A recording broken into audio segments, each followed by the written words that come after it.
जिस वेशधारी में ये गुण हो उसे ही संत कहते हैं।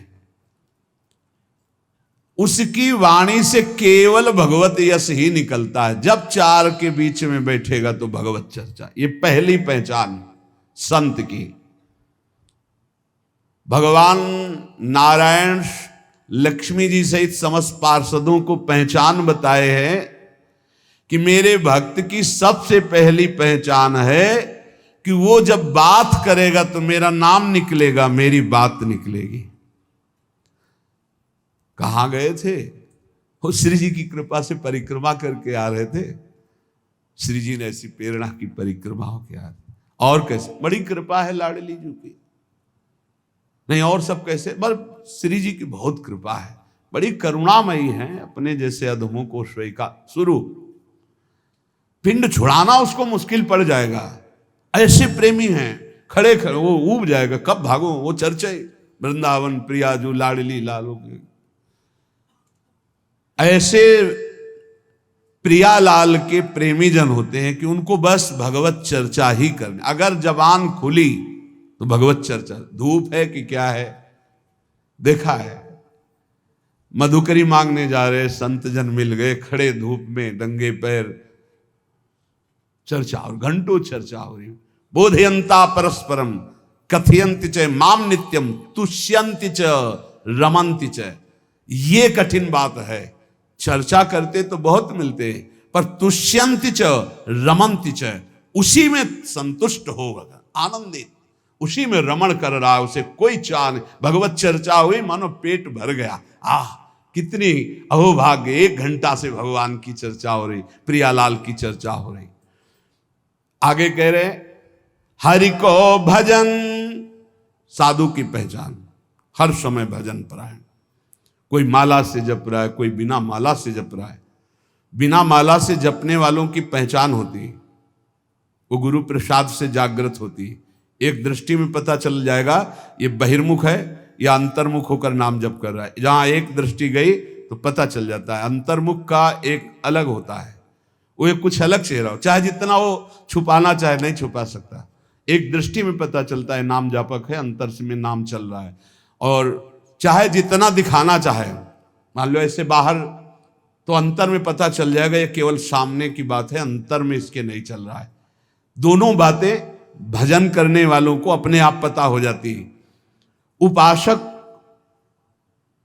संत, भागवत, महाभागवत, इन सब की पहचान भजन से ही है। कल चर्चा जब विश्राम हो रही थी सुना था, आधे पल के लिए भी त्रिभुवन की राज्य लक्ष्मी देने पर जो अपने प्रभु का भजन नहीं छोड़ता, सुमिरन नहीं छोड़ता, वो महाभागवत है। तो हरि को भजन ये प्रधान बात है। मुंह खुले तो भगवत चर्चा और मुंह बंद तो नाम चल रहा है।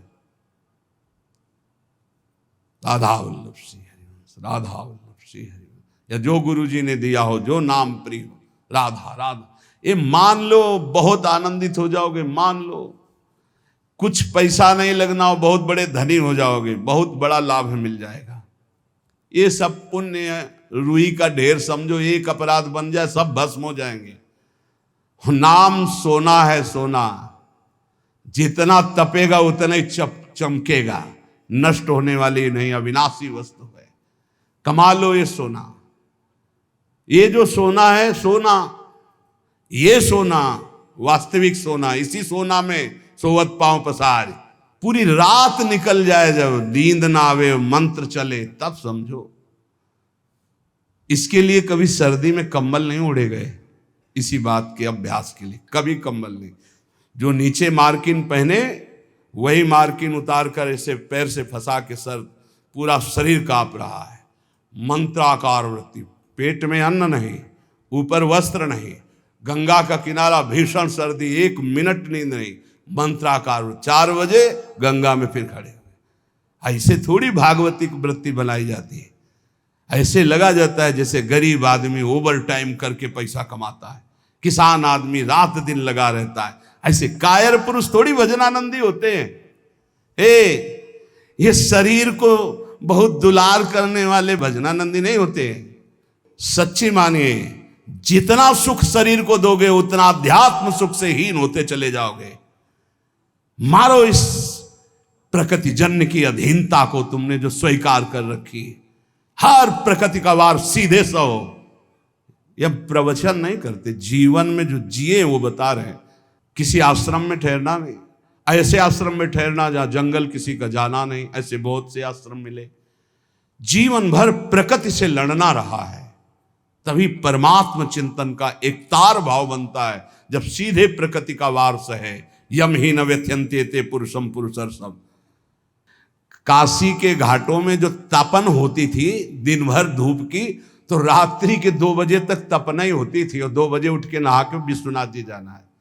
जीवन को एकदम प्रकृति से वार सहने वाला बना ले तो बहुत आनंद आता है। ये सुविधा नरक समझो, सच्ची मानिए आप। हरि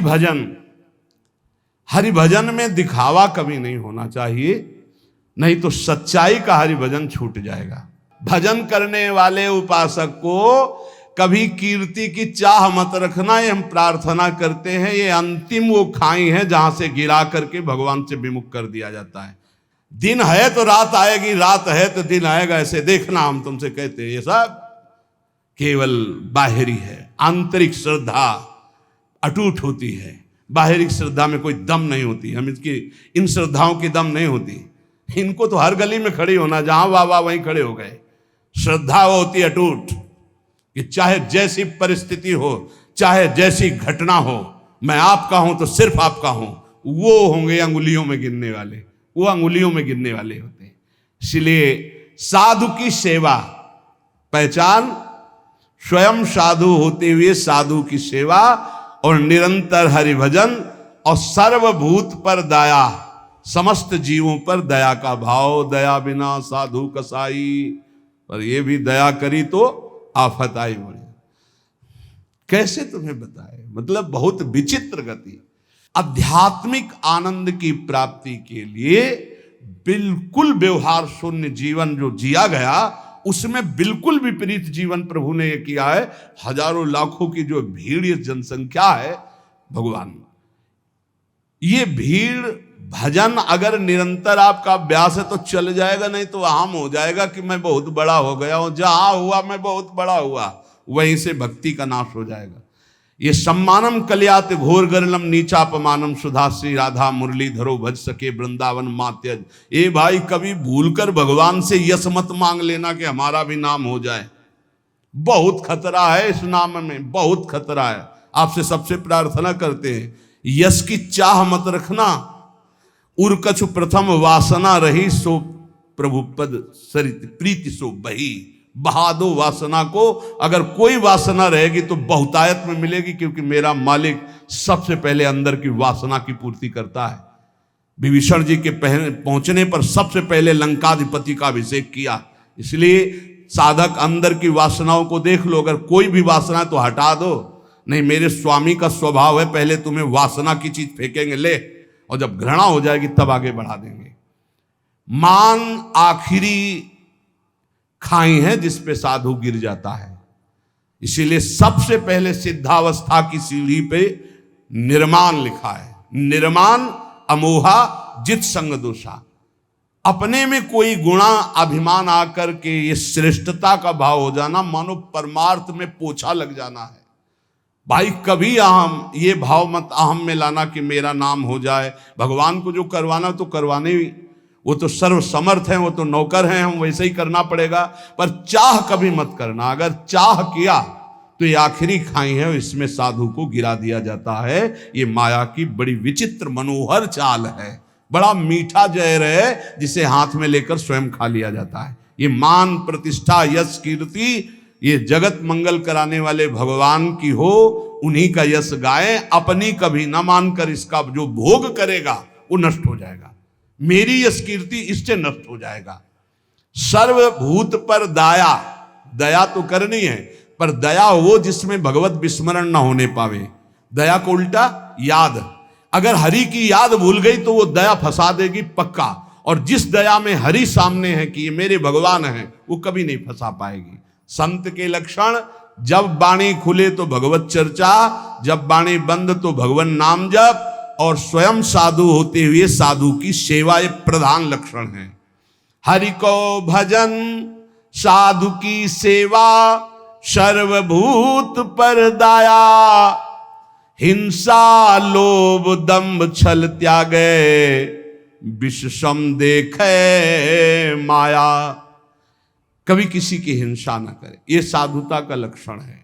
कभी जीव को, किसी जीव को कष्ट देना नहीं। मन से वचन से अगर आप थोड़ा भी किसी के प्रति रूखा भाव कर लें तो आप अंदर देखना आपके भजन में फर्क पड़ जाएगा। ये अंदर के अनुभव की बातें करते। अगर उसको तुमने डांटा है, सही माने में डांटा है और भगवत भाव करके डांटा है, तब तो आपका भजन चलेगा। और अगर भगवत भाव नहीं किया है और बिना किसी अपराध के आप डांट रहे हैं तो आपका भजन बंद हो जाएगा पक्का।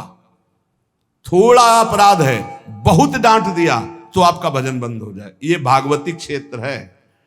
किसी को न वचन से, न शरीर से, न मन से पीड़ा ना पहुंचाए, किसी को भी नहीं। देखो, गुरु शिष्य एक व्यवहार का संबंध है, परमार्थ नहीं। आप ये मत समझना कि गुरु शिष्य परमार्थ का है। परमार्थ तो एक ही तत्व है, न गुरु है न शिष्य है। अगर शिष्य शिष्य वो गुरु ही है, गुरु गुरु वही भी शिष्य है, वही गुरु है वही शिष्य, दो नहीं। द्वैत परमार्थ नहीं है, परमार्थ एक वस्तु है। परमार्थ में गुरु शिष्य नहीं, ये व्यवहार है।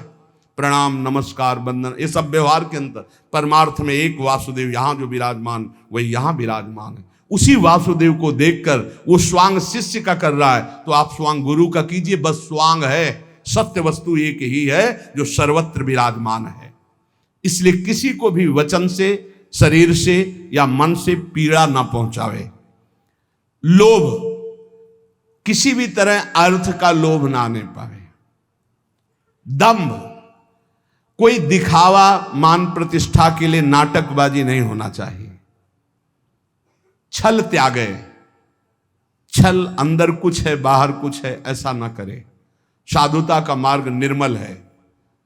संत सरल चित जगत हित जान स्वभाव सने।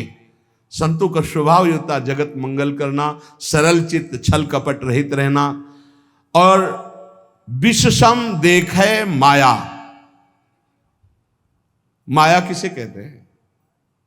मैं मोर तय तोर, जहां तक इंद्रियां जा रही, जहां तक भोग विलासता के लिए मन जा रहा, सो सब माया जानो भाई। अपने माया में ही जी रहे हैं, माया में ही रह रहे हैं, माया के ही शरीर में है। इसे भगवत समर्पित करके माया की वस्तुएं भगवत प्रसाद करके पाओ, माया की वस्तुएं भगवत समर्पित करके प्रसादी पहनो, बच जाओगे। अगर स्वयं भोक्ता बनोगे अमनिया के तो फिर माया फंसा लेगी। अमनिया ठाकुर जी को प्रसादी आपकी, बच जाओगे। ये सिद्धांत है बचने का। एक भी वस्त्र बिना ठाकुर जी को अर्पित किए मत पहनना, एक बूंद पानी बिना अर्पित किए मत पीना, एक भी अन्न का टुकड़ा बिना अर्पित किए न जाए तो आप देख लेना माया मुक्त हो जाओगे। सहनशील साधु कौन? जो सह जाए, अंदर की बात और बाहर की भी बात। बाहर कोई गाली दे दे, अपमान कर दे, निंदा कर दे, सह जाए। अंदर की बात, काम आ रहा है, क्रोध आ रहा है, लोभ आ रहा है, मोह आ रहा है, चुपचाप सह जाए। इनके सहने से भगवान की प्रसन्नता होती है। इनके सहने से भगवत भक्ति बहुत जोर की बढ़ती। सहत सहत बाढ़े भगत गिरे तन गुरु हित गान। ये नियम बना लो कि मुझे सहना है, सहने से भगवान प्रसन्न होंगे। अपने प्रभु के लिए हर दुख सहना है।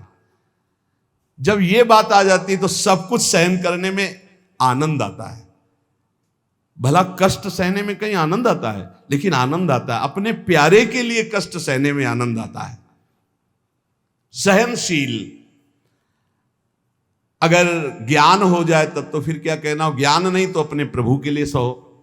ज्ञान में तो सहना ही क्या, स्वाप्निक है, बिल्कुल स्वाप्निक है। बिल्कुल जैसे जगत आप देख रहे हो बिल्कुल स्वप्न चल रहा है, ये दीर्घ स्वप्न है मोह निद्रा में। भक्ति में उसे ऐसे ले लो कि भगवान की लीला हो रही है तो हमें भगवान सहना चाहते हैं, इसलिए गाली दिला रहे हैं, इसलिए निंदा करा रहे हैं, इसलिए अपमान करा रहे हैं, चुपचाप सह जाओ। आशय उदार, आशय उदार होना चाहिए। आशय हमारा सांसारिक नहीं होना चाहिए। आशय क्या है? भगवत प्राप्ति।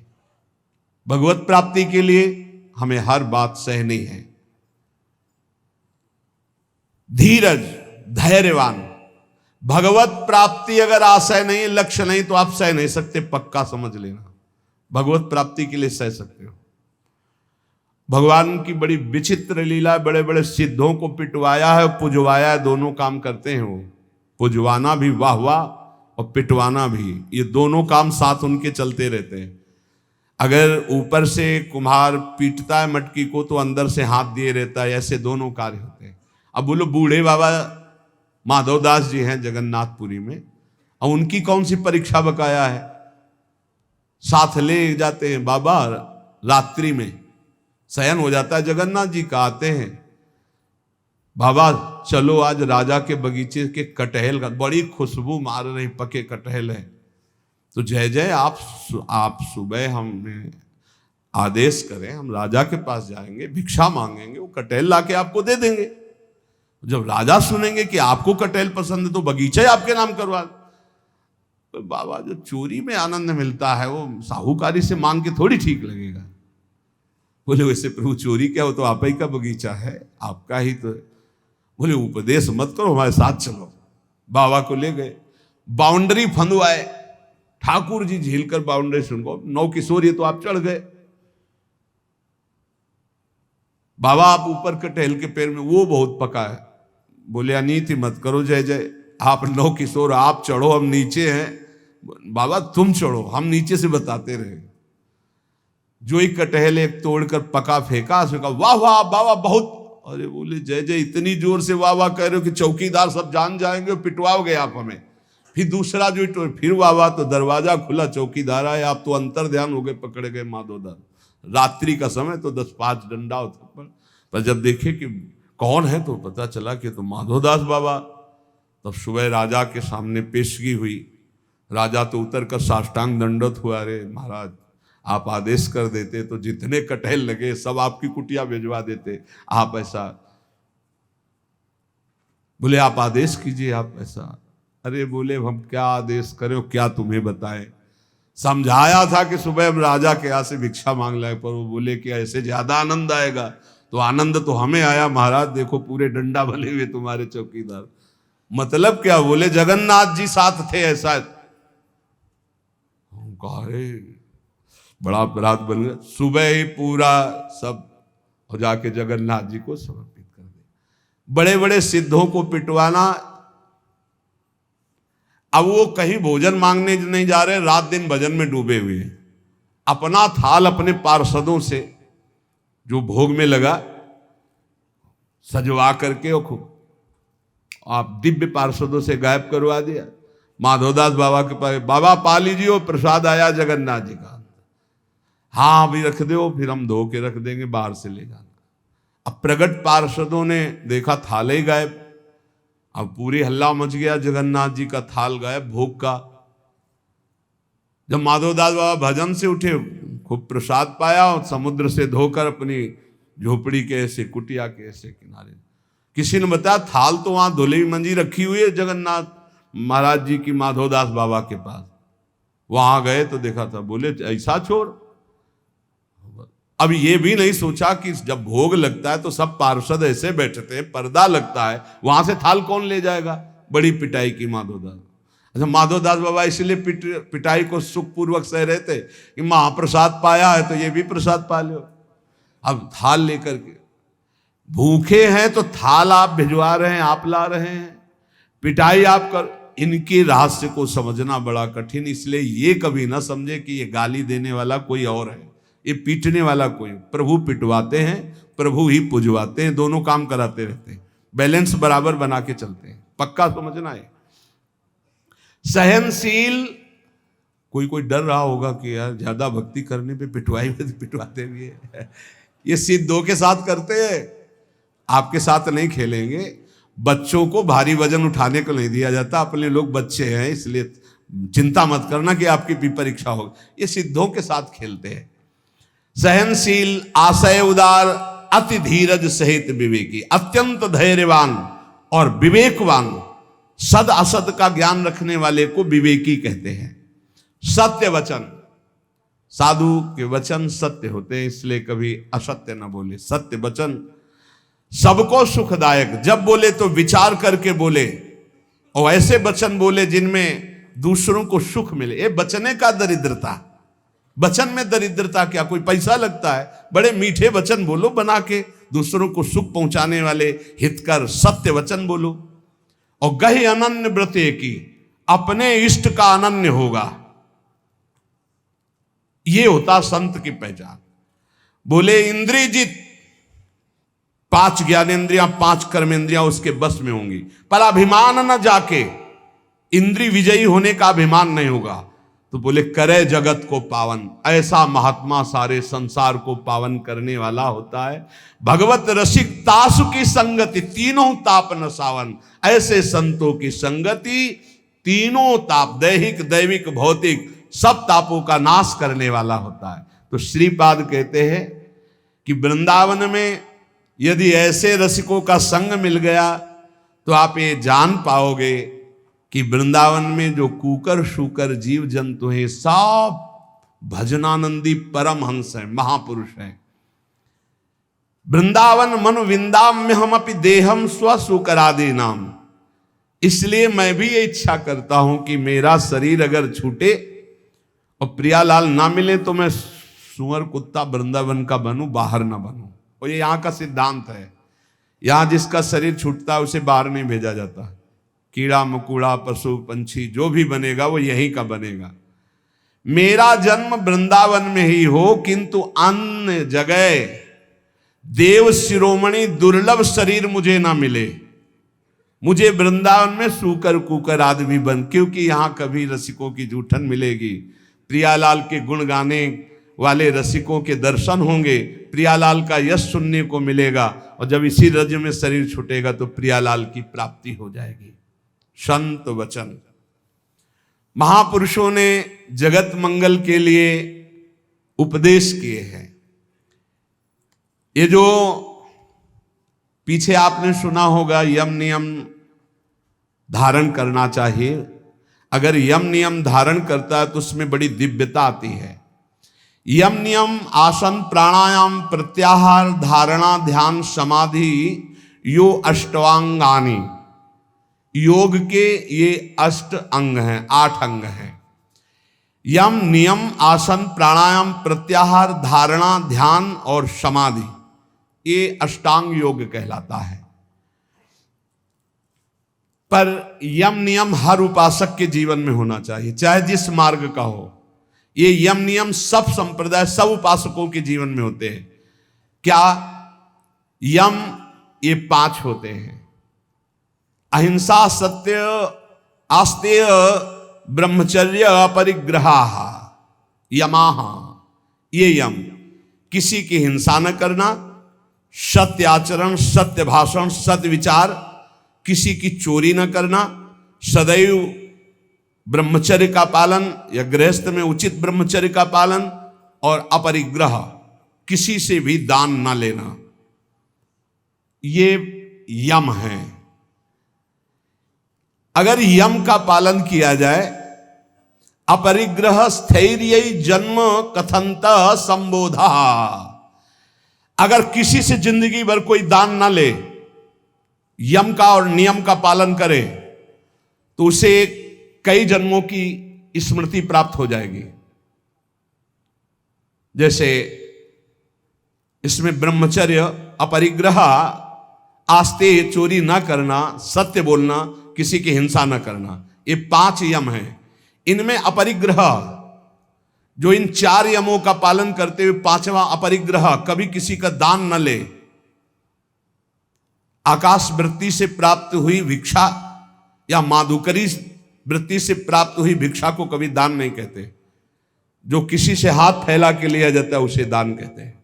आकाश वृत्ति से जो हमें भगवान बैठे बैठे दे दे, अजगर वृत्ति, ये माधुकरी वृत्ति, ये संतों के लिए रखी गई। और गृहस्थ में तो दान लेने का कोई सवाल ही नहीं, धर्म पूर्वक कमाओ और दूसरों की सेवा करना वो बात है। लेकिन तीर्थयाटन या कहीं भी जाकर कई बार मना किया है, आप गृहस्थ हो, अपनी मेहनत की कमाई का खाओ, भले आप चना चबेना से समय काटो, लेकिन किसी की हलवा पूड़ी दी हुई मत खाओ, क्योंकि आपके पुण्य बच जाएंगे।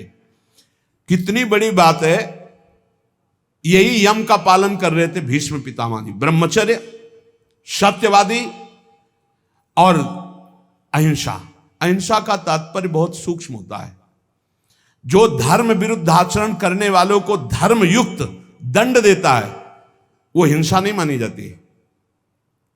अहिंसा का मतलब यही नहीं कि केवल अधर्मी पुरुष है, पापाचरण कर रहा है, आपका राजकीय पद में अधिकार है कि उसको दंडित किया जाए और आप उसे कि मैं तो अहिंसा व्रती छोड़ दिया, अब हिंसा हो गई, क्योंकि वो हजारों को अधर्म करके दुख देगा, वो तुम्हें पाप लगेगा। तुम अधिकार प्राप्त हो राजकीय विधान से, उसको दंडित करो, उसको शासन में लो।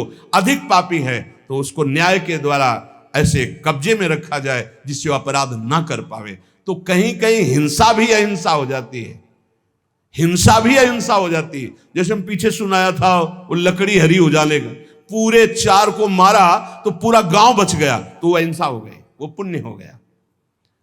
भीष्म पितामह जी को भगवान से कह रहे कि मुझे 100 जन्म की पूरी याद है, पीछे मैंने कोई ऐसा पाप नहीं किया जो ऐसा भोग रहा हूं। ऐसे ये जो पूर्व जन्मों की स्मृति है, ये यम धारण करने से प्राप्त हो जाती है। अहिंसा, सत्य, चोरी ना करना, ब्रह्मचर्य धारण करना और किसी से परिग्रह न लेना, दान न लेना। दान लेने से बहुत हानि होती है, बहुत हानि होती है। दान लेने में खुशी नहीं होना चाहिए कि हमें कोई बहुत महंगा स्वेटर दे रहा है, बढ़िया घड़ी दे रहा है, खूब रुपया दे रहा है, ये बहुत घाटे का है। नाशवान वस्तुओं से अविनाशी भजन का हिस्सा बटा देना, ये कोई बुद्धिमत्ता नहीं है। सहज में काम चलाओ और खूब भजन करके जगत मंगल करो, भजन करके भगवत प्राप्ति करो। देखो कितनी बढ़िया बात कह रहे हैं। अपरिग्रह स्थैर्य जन्म कंथता संबोधा, अनेक जन्मों की वो याद बैठे बैठे कर सकता है। पूर्व जन्म में मैं कौन था या पूर्व जन्म में आप कौन थे।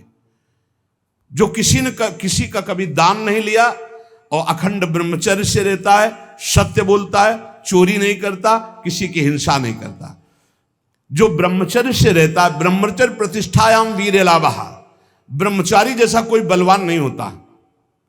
शारीरिक बल कोई बल नहीं कहा जाता। ब्रह्मचर्य में सामर्थ्य होती संकल्प बल की, जाओ ऐसा, फिर वैसे ही होगा। अध्यात्म बल बहुत बढ़ जाता है ब्रह्मचारी का, आत्मबल बहुत बढ़ जाता है। कहीं भी वो भयभीत होना, कहीं भी शंका कर लेना, कहीं भी पराजित हो जाना उसके स्वभाव में नहीं होता।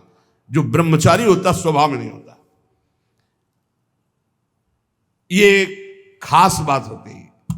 भगवान परशुराम जी के पास जब अंबा जी गई, अंबा जो काशी नरेश की 3 राजकुमारियों में एक सी थी, उन्होंने कहा कि मैं आपसे सहायता चाहती हूं भृगुवर, मैं आपकी शरण में हूं, शरणागत की रक्षा करनी चाहिए। बोले पहले तो तुम्हारा स्त्री स्वरूप है, वैसे ही अधिकार बनता है रक्षा का। दूसरा तुम शरण में हो, बोलो कौन त्रिभुवन में ऐसा है जो तुमको कष्ट दे रहा है। बोले पहले वचन दो कि मैं उसको मारूंगा। बोले निश्चित परास्त करूंगा उसको। बोलो कौन है, तो कहा आपके प्रिय शिष्य भीष्म। एक बार तो परशुराम जी की भीष्म के द्वारा ऐसा कैसे अपराध बन गया, क्या हुआ, पूरी घटना सुनाई। तो उन्होंने कहा वैसे तो उन्होंने ऐलान किया था कि मैं हस्तिनापुर नरेश के लिए इन राजकुमारियों का अपहरण कर रहा हूं। उन्होंने ये तो नहीं कहा था कि मैं अपने लिए, उसी समय तुम्हें बोल देना था कि मैं साल्व से प्रेम करती हूं, तुम्हारी त्रुटि रही। तो उनका भगवान मैं समझ रही थी कि आपके शिष्य आप पक्ष लेंगे। बोले बिल्कुल पक्ष नहीं लूंगा, तुम शरणागत हो, तुम्हारे लिए मैं, मेरी आज्ञा का पालन करेगा। अखंड ब्रह्मचारी भीष्म जी और अखंड ब्रह्मचारी भगवान परशुराम जी, दोनों सत्य पे हैं, दोनों महान हैं, पर एक गुरु है एक शिष्य है। पर एक इच्छा का अनुमोदन कराने के लिए अपनी द्वेष वृत्ति का भगवान परशुराम जी का आश्रय लिया, इसलिए परशुराम जी कमजोर हैं। और सत्य का पालन करने के लिए धर्मनिष्ठ इसलिए चेला बहुत जोरदार के हो गए भीष्म जी। बुलाया भीष्म जी को बाहर हस्तिनापुर के, अर्घपाद्य आदि लेकर गए, प्रार्थना की, परिक्रमा की, दंडवत किया। बोले मेरी आज्ञा है अंबा को स्वीकार करो। बोले कदापि गुरुदेव नहीं, क्योंकि सब कोई जानता है सत्य के आगे कुछ नहीं, और मैं सत्य प्रतिज्ञा किया हूं कि अखंड ब्रह्मचर्य रहूंगा, जीवन में कभी संतान उत्पन्न ही नहीं करूंगा। तो उनका युद्ध या अंबा, तो उनका युद्ध गुरुदेव से युद्ध, उन्होंने ही विविध प्रकार के दिव्यास्त्रों की शिक्षा भीष्म जी को दी थी जब गंगा जी ले गए थे। और गंगा जी ने और भी दिव्यास्त्र सिखाए थे जो परशुराम जी को भी पता नहीं थे। ऐसे थे, रोज युद्ध होता, पहले जाते, परिक्रमा करते, साष्टांग दंडवत करते हो, कहते आशीर्वाद दीजिए विजयी भव का। बोले योद्धा तो मैं ही हूं, तुम्हारा विपक्ष का मैं आशीर्वाद नहीं दे सकता, पर हां बलपूर्वक युद्ध करना, बलपूर्वक युद्ध करना। आखिरी युद्ध जितना भयानक हुआ कि गंगा जी अष्टवसु सब जागृत हो गए, उपस्थित हो गए। भीष्म जी ने एक अस्त्र ऐसा चढ़ाया था जो परशुराम जी के पास काट नहीं थी, निश्चित परशुराम जी का वध हो जाता। गंगा जी आकर के पकड़ लिया और कहा नहीं नहीं, ऐसा बिल्कुल ठीक नहीं है। समस्त अष्टवसु आ गए। तो उन्होंने कहा मां, ये प्रत्यंचा पे चढ़ा हुआ धनुष तभी उतरेगा जब गुरुदेव अपना रथ पीछे कर दें, अपना धनुष नीचे कर दें। तो गुरुदेव कैसे नीचे कर से? अष्टवसुओं ने, समस्त देवताओं ने कहा प्रभु आपका चेला है, अब आपको धनुष नीचे करना पड़ेगा, अगर छूट गया तो आपके पास काट नहीं है, आप अबद्ध हैं, फिर भी वध हो जाएगा आपका। भीष्म जी के बाण तभी धनुष से उतरे जब वो रथ पीछे हटा, धनुष नीचे किया, कूद गए, परिक्रमा की, और गुरुदेव बोले जा विजयी भव, कहते विजयी हुआ। तो सत्य, ब्रह्मचर्य, अहिंसा, अपरिग्रह बहुत बड़ी ताकत है। ब्रह्मचर्य में बहुत बड़ा बल है, उसको आज हमारी समाज समझ नहीं पा रही। यम नियम के बिना जीवन बिल्कुल पशुवत जीवन है। यहां कह रहे हैं ब्रह्मचर्य प्रतिष्ठायाम वीर लाभा, महान बल, जो चाहो आप कर सकते हो संकल्प के द्वारा। जो आपको दिव्यता किसी में दिखाई देगी वो ब्रह्मचर्य की होगी। भीषण कष्ट को भी सहने की सामर्थ्य, सर्दी गर्मी, मान अपमान, दुख सुख, लाभ हान, और सत्य बात, संकल्प बिल्कुल सिद्ध होने लगता है।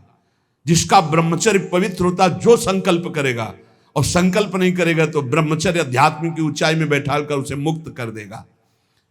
अस्ते प्रतिष्ठायाम सर्वरत्नोपस्थानम, जिसने कभी किसी की चोरी नहीं की, जीवन में छल नहीं किया, तो इसी जन्म में उसके पास दिव्य धन, दिव्य रत्न आदि एकत्रित होने लगेंगे, पक्का।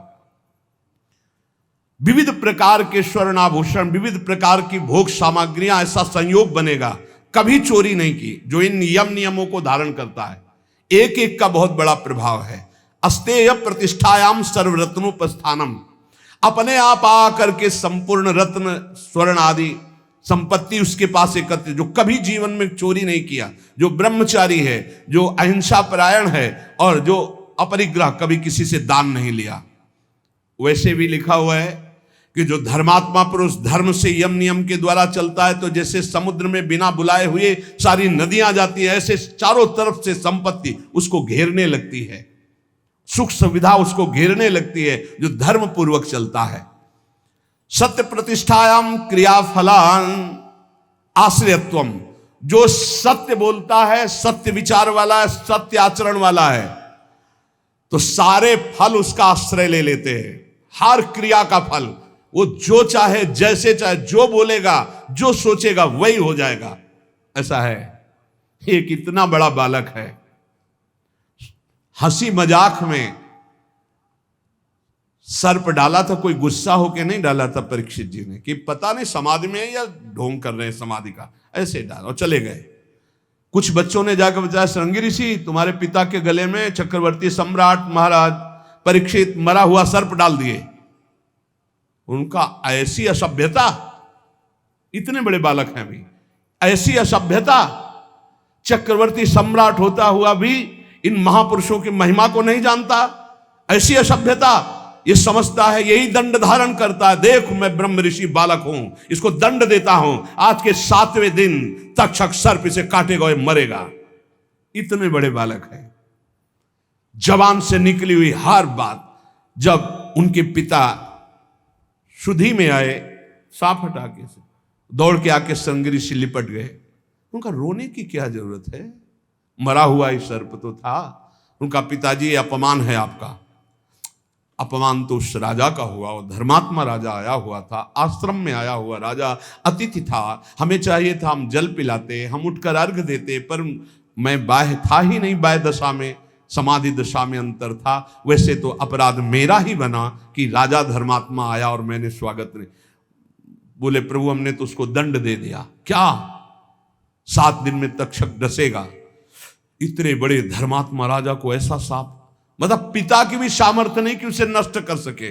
बोले शाप तो अमोघ है तेरा, क्योंकि तू ब्रह्म ऋषि बालक है।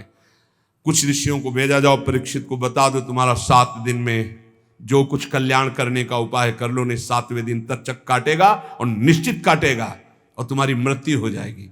ये है सत्य में स्थित रहना। सत्य प्रतिष्ठायाम क्रिया फलाश्रयत्वम, जो बोले जैसा सोचे वैसा ही हो जाए। अब आज सत्य नहीं जबान में झूठा है तो सब पूरा जीवन ही झूठा है। अहिंसा प्रतिष्ठायाम तत्सन्निधौ वैर त्यागः, जो कभी किसी को दंड नहीं देता शारीरिक मानसिक वाचिक, तो सांप हो, बिच्छू हो, हिंसक कोई भी जीव हो या कोई दुष्ट हो, उसके सामने आके घुटने टेक देगा, वैर नहीं रहेगा। ये अहिंसा का उसके ऊपर प्रभाव होगा। फिर शौच संतोष तपा स्वाध्याय ईश्वर प्रणिधानानि नियमाः। शौच, संतोष, तपस्या, स्वाध्याय, ईश्वर शरणागति, ये 5 नियम है। यम नियम जिसके अंदर सब सुख संपत्ति आ जाएगी, लेकिन यम नियम छोड़ करके मनमानी आचरण करने वाले सब दुख विपत्ति आ जाएगी। सो है, देख लो यम नियम कौन धारण कर रहा है, जानते ही नहीं कि यम नियम है क्या, क्योंकि जानने के लिए शास्त्र स्वाध्याय संत संग चाहिए, वो तो बड़े भाग्य से मिलता है। 5 यम जिनका फल सुन चुके। यम अहिंसा सत्य अस्ते ब्रह्मचर्य परिग्रह। नियम शौच, शौच शरीर को पवित्र रखना, वस्त्र पवित्र रखना, ये इनका बहुत बड़ा प्रभाव है। इसको ऐसा ना समझा जाए कि खिलवाड़ है। अगर शौचाचार का नियम आप पालन करते हैं तो शौचा स्वांग जुगुप्सा परई रसंसर्गः, इसका फल होगा कि शरीर से आपको वैराग्य हो जाएगा, अपने शरीर से, और काम भोग भोगने की इच्छा का नाश हो जाएगा। जितना अपवित्र शरीर रहता है उतना ही कामी पुरुष होता है वो, ध्यान रखना। जो दूसरे के शरीरों का स्पर्श नहीं करता, अपने शरीर को पवित्र रखता है, वस्त्र पवित्र, शौचाचार का नियम, तो उसको शरीर संसर्ग की इच्छा का नाश हो जाएगा, काम भोग की इच्छा का नाश हो जाएगा। बड़ा प्रभाव है इन यम नियमों का। शौचाचारत जुगुप्सया, अपने शरीर से उसे वैराग्य हो जाएगा, घृणा हो जाएगी, शरीर राग नष्ट हो जाएगा। और परैर संसर्गः, दूसरे शरीर का संसर्ग करने की इच्छा का नाश हो जाएगा, काम वासना नहीं रहेगी, जो पवित्र शरीर और वस्त्र रखता है। संतोष, संतोष ये बहुत बड़ी अंतःकरण की उपलब्धि है। सुख, संतोष, समस्त कामनाएं नष्ट हो जाती है। बिन संतोष न काम न साही, अछत काम सुख सपने उनाई। संतोष सबसे बड़ा धन है। जिसके पास संतोष रूपी धन है उससे बड़ा कोई धनी नहीं। और संतोष तभी होता है जब भगवत शरणागति होती। मेरे प्रभु है ना, आज कुछ नहीं है लेकिन मेरे प्रभु हैं। जिस दिन प्रभु चाहेंगे तो एक पलक झपकते अनंत ब्रह्मांड रच दिए, मेरे लिए सुविधा भेजना उनके लिए कौन सी कठिन बात है, ऐसा विश्वास रहता है। संतोष, मन प्रसन्न रहता है। संतोष, चित्त एकाग्र रहता है। संतोष, इंद्रियां बस में रहती। संतोष भगवत साक्षात्कार करा देता है। इतने गुण हैं संतोष में। संतोष धारण करे, जैसी परिस्थिति जोई जोई प्यारो करे सोई मुहि भावे। शौच, संतोष और तपः। तप कहते हैं कायेंद्रीय सिद्धि रसुद्धि क्षयात तपसः। अपनी दिनचर्या में जो शारीरिक कष्ट है, जो मानसिक कष्ट है, उसको जो सहता है वो तपस्वी कहा जाता है। शारीरिक कष्ट, अब पूरी रात हो गई अपनी दिनचर्या करते हुए, रात ही समझो 9 बजे 10 बजे से 11 12 1 बजे जग गए, फिर लगे 10 सवा 10 बजे तक, फिर खा पी के जरा सा विश्राम, फिर दिनचर्या।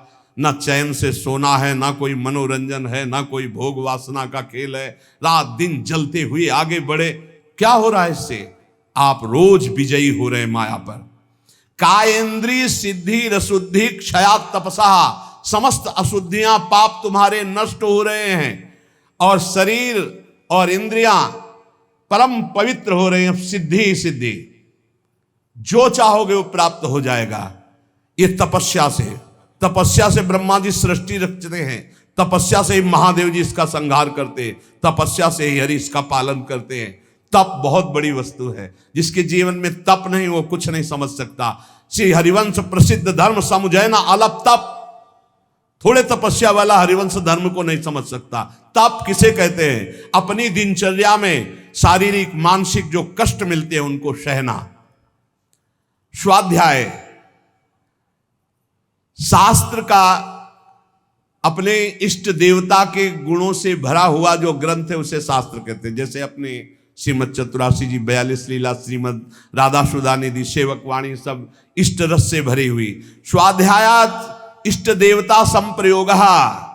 स्वाध्याय करने वाला इष्ट देवता का साक्षात्कार करने की सामर्थ्य प्राप्त कर लेता है। शौच, संतोष, तप, स्वाध्याय और ईश्वर प्रणिधान, समाधि सिद्धि ईश्वर प्रणिधानात। जो भगवान की शरण में हो जाता है, भगवान उसे समता प्रदान कर देते हैं, उस समत्व को प्राप्त हो जाता है। इसलिए हृदय में ये 5 यम, मन वचन कर्म से किसी की हिंसा न करना, सत्य बोलना, सत्य आचरण करना, सत्य विचार करना, किसी की चोरी न करना, सदैव ब्रह्मचर्य का पालन करना, किसी का भी किसी तरह से दान स्वीकार न करना, ये यम। और शरीर पवित्र रखना, संतोष हृदय में रखना, तपस्या के द्वारा मन इंद्रियों को पावन करना, अपने इष्ट ग्रंथ का स्वाध्याय करना और अपने इष्ट देव की शरण में रहना, ये नियम। यम नियम का जो पालन करता है वो सब भरपूर हो जाता है। लौकिक पारलौकिक समस्त सिद्धियां उसे प्राप्त हो जाती है। इसलिए यम नियम का पालन करते हुए निरंतर नाम जप करते हुए जितनी श्वासें हैं, अब अपने को पवित्र कर लो। अब हमारा समय व्यर्थ न जाने पावे।